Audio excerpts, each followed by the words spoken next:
대책본부 정례 브리핑 시작하겠습니다. 먼저 이상원 역학조사 분석단장의 설명이 있겠습니다. 코로나19 감염증 국내 발생 현황을 말씀드리겠습니다.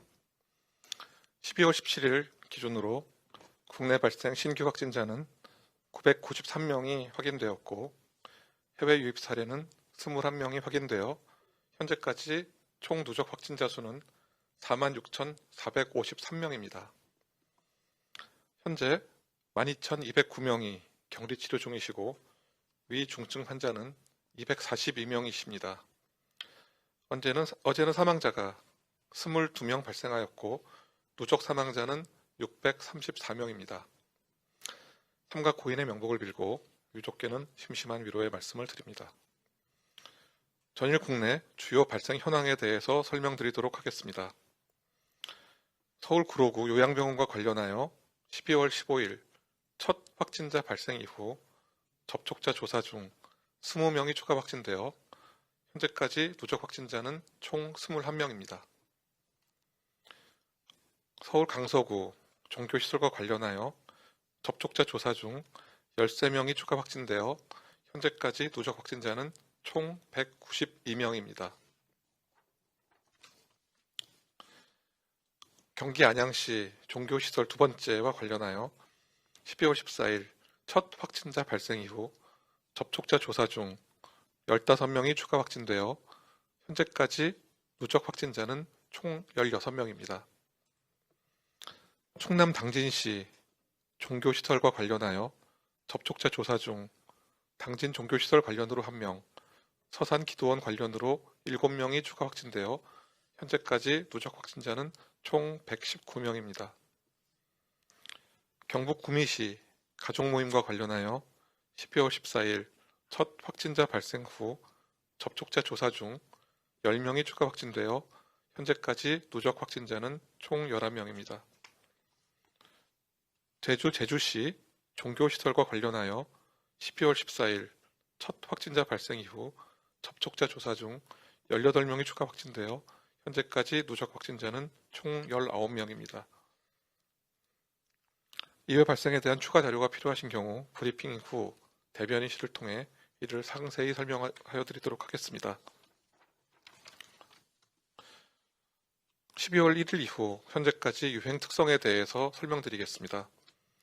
연령별로는 위중증으로 발전 가능성이 높은 60세 이상의 연령이 전체의 30.1%를 차지하며 40에서 50대가 32.9%, 20에서 30대가 25.8%입니다. 60세 이상 연령의 경우 확진자의 10%는 위중증 환자로 발전되므로 어르신들의 각별한 주의를 당부드립니다.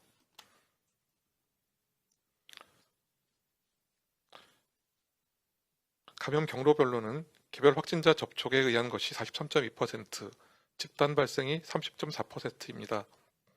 개별 확진자 접촉에 의한 전파원은 가족이며 가족을 통해서 33.2%가 감염되게 됩니다.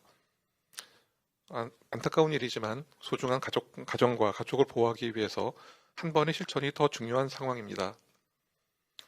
조금이라도 몸이 불편하신 가족이 있으시면 바로 검사를 받으실 수 있도록 살펴주시기 바라며 외출 시에 마스크 착용, 그리고 귀가 즉시 손 씻기 등 개인위생 수칙이 지켜질 수 있도록 힘을 더하여 주시기 바랍니다.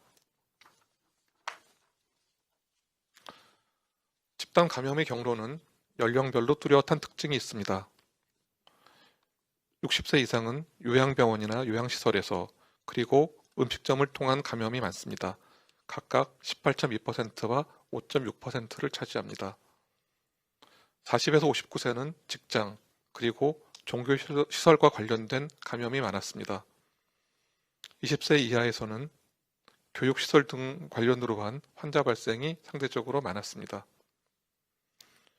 성별 감염 경로를 살펴보면 여성이 요양병원, 시설, 종교, 직장 등 감염의 발생 빈도가 높았으며 남성은 요양병원, 시설, 교육시설, 종교 등에서 감염 빈도가 높았습니다.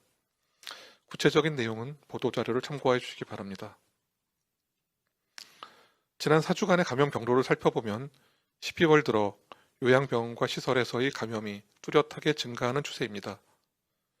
2주 전 요양병원에서의 환자 발생이 75명에 불과하였으나 전주는 429명, 금주는 아직 집계를 계속하고 있으나 363명이 발생하였습니다. 또한 종교시설에서의 감염도 증가하여 2주 전 53명이었으나 전주는 156명, 집계 중인 현재는 금주는 279명입니다.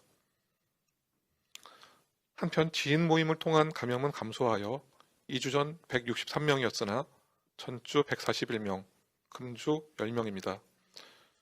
체육 및 여가시설을 통한 감염도 감소하여 2주 전 263명이었으나 전주에는 74명, 집계가 계속되고 있는 금주에는 11명입니다.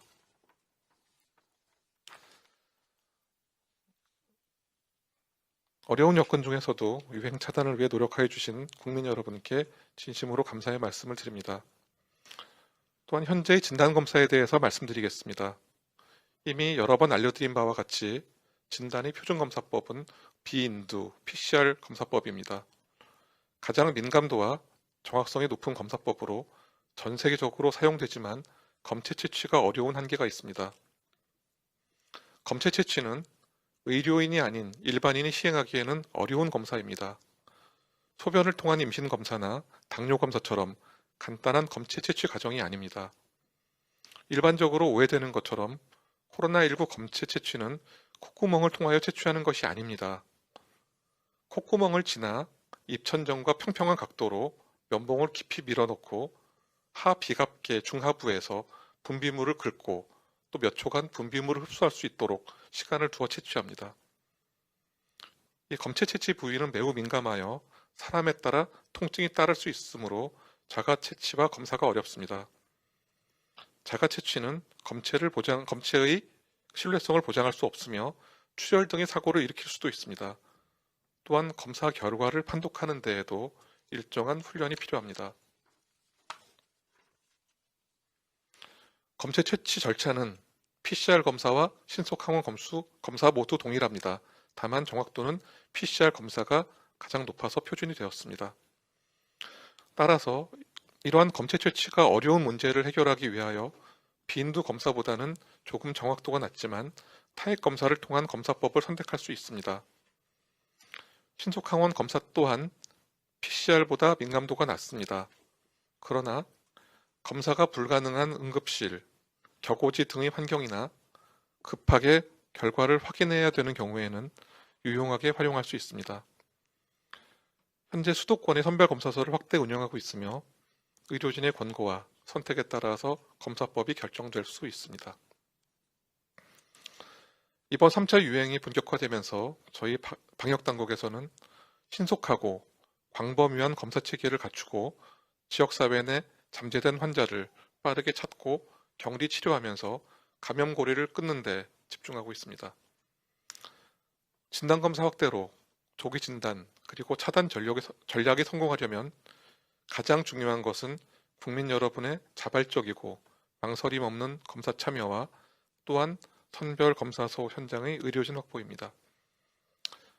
어제 있었던 힘이 나는 일을 잠깐 소개드리면 서울시와 복지부에서 3주간 서울시청의 선별검사소 운영을 위해 긴급하게 의사협회에 도움을 요청하였습니다. 그런데 1시간 만에 지원자가 모두 오셔서 임시 선별검사소에 필요한 30명의 의료원이 금세 충원되었습니다.